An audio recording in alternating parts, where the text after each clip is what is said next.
monde, j'espère que vous allez bien. Je vous retrouve aujourd'hui pour une vidéo book haul. J'ai tout un tas de livres à côté de moi parce que ça va être mon book haul pour janvier et février, donc pour 2 mois. Parce qu'en janvier, j'avais pas reçu ou acheté tant de livres que ça, donc je me suis dit bon, je vais attendre un petit peu.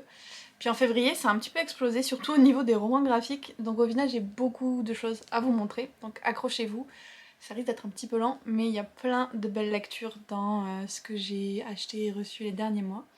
Donc déjà, au niveau des achats, je me suis pris, celui-là je l'ai pas encore lu, c'est Concrete Rose d'Angie Thomas.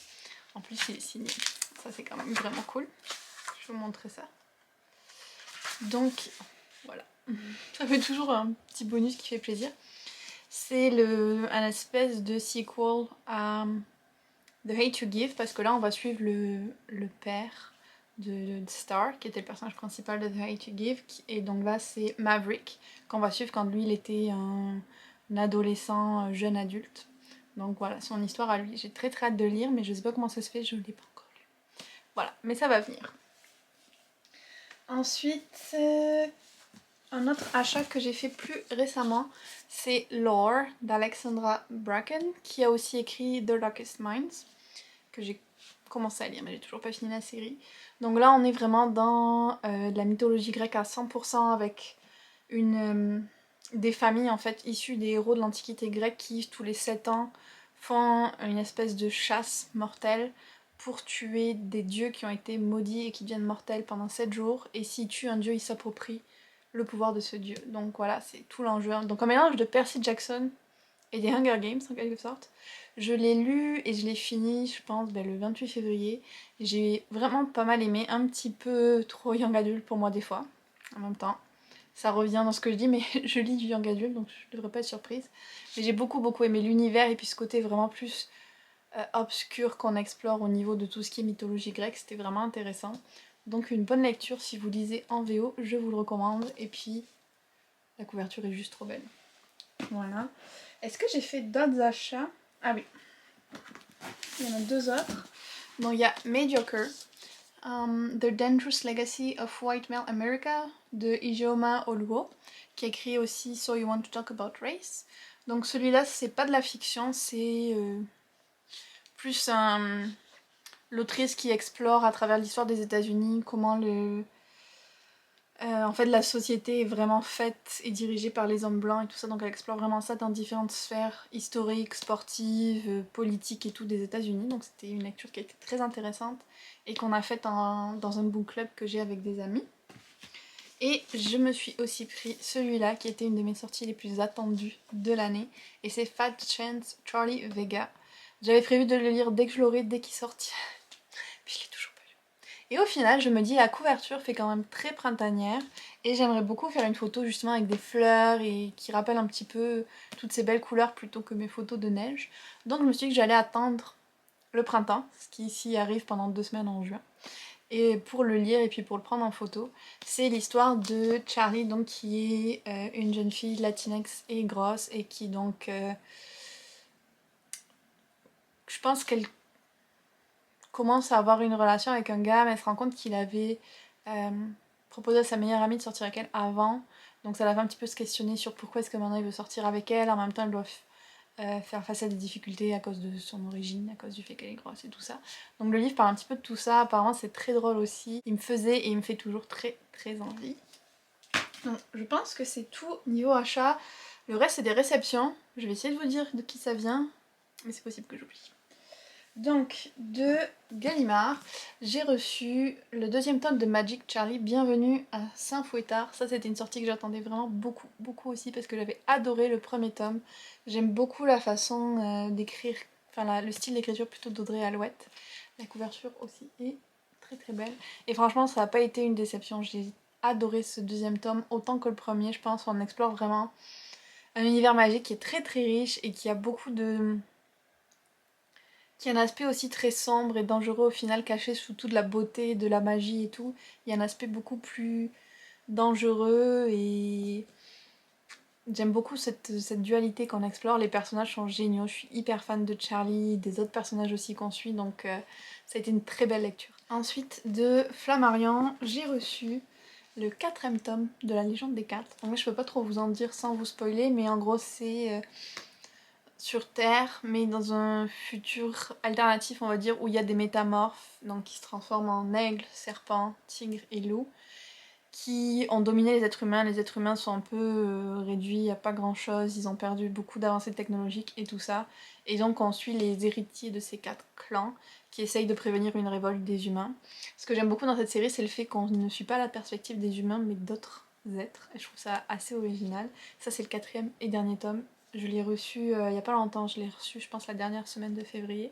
Ça va sûrement être une de mes lectures de mars-avril. J'ai aussi reçu... Oulala, ça tombe. J'ai aussi reçu de Flammarion Elle est le vent furieux, donc qui regroupe plusieurs histoires de différentes autrices sur la Terre, donc je pense que c'est ça, sur la nature, les dangers auxquels on s'expose en prenant soin de la planète Terre et tout ça. Donc il me faisait pas mal envie celui-là aussi, j'aime beaucoup la couverture. J'ai attendu des avis mitigés selon les histoires, mais il y a plusieurs autrices que j'avais très envie de découvrir là, donc je me suis dit que ce serait l'occasion parfaite. Ensuite, je vais essayer de faire tous les livres en VF avant de passer à la VO, et je finirai par les romans graphiques. On essaie d'avoir un petit peu d'ordre dans cette vidéo. Je pense que en fait j'en ai reçu que 2 autres en français. Donc il y a Ordo d'Anthony Cambrexel que j'avais demandé à Interforum pour le PLIB, le prix de la littérature de l'imaginaire, parce qu'il faisait partie des 25 présélectionnés, donc je voulais le lire et voir s'il allait passer dans mon top 5 ou pas. J'ai bien aimé. C'est une histoire d'une famille, donc d'une société secrète aussi, encore une fois. Et ils ont fait un pacte dans le passé avec des démons pour avoir des pouvoirs. Et là, il y a le patriarche, qui était plus ou moins immortel, qui est assassiné. Et les héritiers des familles vont essayer de voler une ancienne couronne qui appartenait à un démon pour avoir un souhait qui va être exaucé. Et puis, donc c'est un peu un heist book, donc avec un truc à voler, un plan pour arriver jusque là, plein de rebondissements et tout. Donc c'était un peu trop sombre et sanglant pour moi, je dirais, mais c'était quand même vraiment pas mal. Et l'autre que j'ai reçu, c'est les dossiers du voile. C'est Fleurus, c'est ça qu'il a envoyé. Je dois vous dire que lui, je l'avais demandé il y a vraiment longtemps. Donc je sais plus de quoi il parle. Voilà. Je pense que c'est des fantômes, une espèce d'enquête surnaturelle. Comme vous le savez, c'est un de mes sous-genres préférés. Ouais, c'est ça. Exactement. Il y a une brigade spéciale qui s'occupe des méta-humains pour garder le secret sur leur existence. Je pense que lui, ça va être ma prochaine lecture en français parce que j'adore ce style de roman. J'espère ne pas être déçue, mais il y a un bon potentiel pour me plaire. Donc voilà pour les livres en français. Maintenant, niveau VO, j'ai reçu de Hachette Accidentally Engaged. C'est une romance on-voice avec une autrice qui est musulmane et d'origine indienne qui vit, je pense, actuellement au Canada vu que le livre se passe à Toronto. Donc ça, c'était cool aussi. C'est la première fois que je lis une romance avec des personnages indiens qui parlent de leur culture aussi. Qui parlent de leur culture, du fait que leur famille en fait a d'abord immigré en Tanzanie puis après au Canada, donc avec cette espèce de double immigration, l'impact que ça a pu avoir sur la famille, le fonctionnement, les coutumes, tout ça, donc c'était vraiment intéressant. La romance était super mignonne. Il y a beaucoup de nourriture évoquée aussi, donc ça donne très faim. Voilà, j'ai trouvé ça vraiment sympa. Ensuite, de Bloomsbury, j'ai reçu The Poison Heart de Kaylin Byron qui a écrit Cinderella is Dead, peut-être que vous en avez entendu parler. Donc là c'est l'histoire d'une jeune fille noire qui fait de la magie, qui peut faire grandir les plantes et qui va à la mort d'une des personnes de sa famille découvrir qu'il y a pas mal de secrets par rapport à son héritage et tout ça, ça avait l'air vraiment chouette. La couverture est trop belle je trouve aussi. Je pense que j'aurai des belles photos printanières avec ce genre de livre là. Celui-là c'est Can't Take That Away de Steven Salvatore et il sort... Ouh. Il sort le 9 mars, c'est tout bientôt je pensais. Je pensais qu'il sortait beaucoup plus tard, faut que je me bouge pour le lire en fait. Donc là on va suivre Carré qui est une personne non binaire qui rêve de participer à la comédie musicale de l'école, qui va rencontrer un ado, un garçon je pense. Et donc il va y avoir un petit peu ce côté romance, le côté un peu homophobique, comment les autres peuvent le traiter, tout ça. Et en même temps, tout le côté comédie musicale, chanson et tout, parce qu'en plus là, ça va être Wicked, qui est une de mes comédies musicales préférées. Donc je suis très curieuse de lire celui-là, et va falloir que je me bouge en fait. Voilà. Je pense que d'ailleurs, ça va être ma prochaine lecture en anglais, maintenant que j'ai vu la date. Ensuite, j'en ai reçu pas mal d'autres de Tor.com. Ils font beaucoup de novellas SFFF. J'ai donc reçu Remote Control de Neddy Okorafor, qui est l'autrice de Akata Witch. Je filme ma somme. Là, c'est l'histoire d'une jeune fille qui a été plus ou moins adoptée par l'ange de la mort, qui du coup elle aussi apporte la mort. Je trouvais le concept hyper original et encore une fois très hâte de le tester, puis il est pas très très gros. Celui-là il est déjà sorti en janvier, je l'ai reçu après la sortie donc je me stresse moins sur les dates. Un autre que j'ai reçu qui est sorti en janvier, c'est When the Tiger Came Down the Mountain de Ngivo. Celui-là c'est le deuxième tome, j'ai le premier que j'ai toujours pas lu qu'on m'a prêté. Mais ils sont très fins aussi. Donc là on explore vraiment tout ce qui est folklore asiatique, je suis pas sûre du pays donc je veux pas dire de bêtises. Mais voilà, les légendes, tout ça dans cette thématique là. Et c'est quelque chose qui m'intéresse beaucoup, j'aime beaucoup découvrir des légendes et du folklore de plein de cultures différentes. Donc voilà, il faut d'abord juste que je lise le premier tome, ce serait mieux. Comme ils sont pas gros, je me dis que j'ai le temps, mais il faut que je le fasse quand même. Ensuite, j'ai Across the Green Grass Field de Shannon Maguire. C'était un des livres dans The Wayward Children Series. Donc c'est, je sais plus quel numéro, mais en fait ça parle d'une jeune fille qui est transportée dans un monde où il y a des licornes et tout ça, des centaures, d'autres créatures magiques. Et je trouve ça vraiment intriguant en fait de lire ça, mais dans un format plus adulte. Donc voilà, ça m'intriguait beaucoup. J'ai lu un autre de ses livres que j'avais aimé, c'était Over the Woodland Wall, je crois, que j'avais beaucoup aimé, donc j'avais envie de tester cette autrice dans une autre de ses séries. Puis ils peuvent se lire tous indépendamment, c'est ça qui est bien aussi. Et le dernier, c'est The Chosen and the Beautiful. Celui-là, il sort en juin. Il est de la même autrice, Ngivo, que celui-là. Et là, ce que j'ai pu comprendre, je pense que c'est une espèce de réécriture du Great Gatsby, mais par une autrice asiatique, donc avec une différente perspective et tout là-dessus. Donc ça avait l'air vraiment intéressant. C'est ça, avec des personnages queer aussi. Voilà. En fait, j'ai oublié un des livres en français que j'avais. Ça m'arrive tout le temps. C'est Steam Sailors de Elias Green. Donc là, c'est le deuxième tome, Les Alchimistes. J'avais adoré le premier tome avec ce mélange d'univers steampunk, fantasy, avec des pirates de l'air, des anciens secrets et tout, avec de la magie un petit peu, mais dont on connaît pas trop la source. J'avais beaucoup aimé. Et donc là, c'est Interforum qui m'a envoyé le deuxième tome que j'ai très hâte de lire. Encore un que je pensais lire dès que je le recevrai et que j'ai pas eu le temps. Mais ça ne saurait tarder. Maintenant, on va passer aux romans graphiques et BD et comment vous dire, j'en ai reçu quelques-unes. Voilà. Donc en premier, on a Pepper Page Save the Universe. Ça c'est la seule en anglais que j'ai. Donc ça se passe dans un futur science-fiction avec une jeune fille qui fait l'enquête et tout, mais qui va devenir plus ou moins malgré elle une sorte de super-héroïne et qui doit sauver le monde. Donc ça avait l'air vraiment sympa et le style de roman graphique un peu plus jeunesse que j'aime bien. Ensuite, niveau français, j'ai reçu, celui-là vient de chez Dupuis, Lolicorne. Lui, je l'ai déjà lu. Donc en fait, dans un univers où les moches sont séparés des beaux et ont aucun droit, à un moment, il va y avoir un virus qui transforme tout le monde plus ou moins en moche. Donc ça va un petit peu remettre en question tout ce qui se passe. J'avais trouvé ça sympa. J'aurais bien aimé que le thème soit un peu plus exploré, mais c'était quand même pas mal pour un premier tome. Ensuite, j'ai aussi eu le grimoire d'Alfie dont je vous ai parlé 8 milliards de fois, donc je vais pas m'étaler là-dessus. J'ai fait des vidéos exprès sur lui. Et voilà, je l'ai beaucoup aimé. Je pense que c'est les seuls que j'ai reçus et que j'ai lus. Les autres, je les ai pas encore lus. Alors, j'ai le Shades of Magic de V. Schwab, donc un roman graphique qui se passe dans le même univers que sa trilogie Shades of Magic.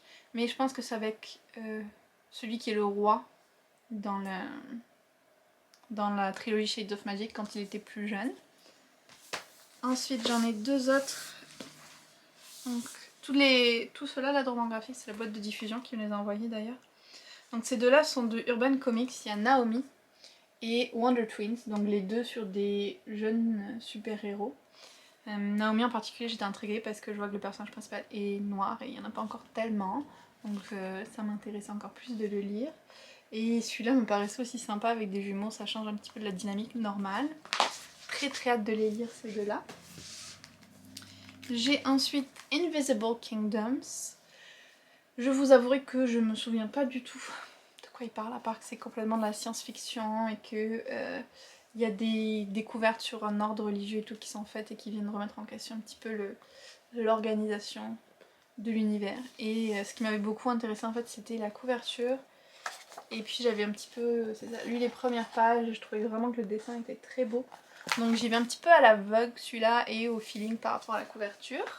Et le dernier que j'ai reçu de la boîte de diffusion, c'est Sortilège. Donc là c'est une histoire de fée qui tombe amoureuse d'un mortel, de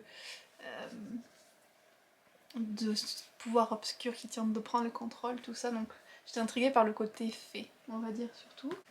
Et la dernière BD que j'ai reçue, c'est de Draco et c'est Les Démonistes. Donc bon, je pense que c'est à peu près tout dans le titre. Oh, j'avais pas vu que j'avais un petit dépliant de présentation dedans. Mais c'est les démonistes qui sont des mages capables de convoquer les démons et tout, et qui les gardent sous contrôle, ce qui fait que l'Empire est prospère. Et puis à un moment, il y a un truc qui va déraper. Voilà. Donc j'ai très hâte de le lire, celui-là j'aime beaucoup les publications de Draco. Donc ouais, je suis très curieuse de le découvrir. Et j'ai eu aussi 2 livres audio, 3 livres audio. Le premier c'était Firekeeper's Daughter d'Angeline Boulet. Donc ça c'est un non-voice par une autrice autochtone qui est un peu comme un thriller young adulte. J'ai beaucoup aimé.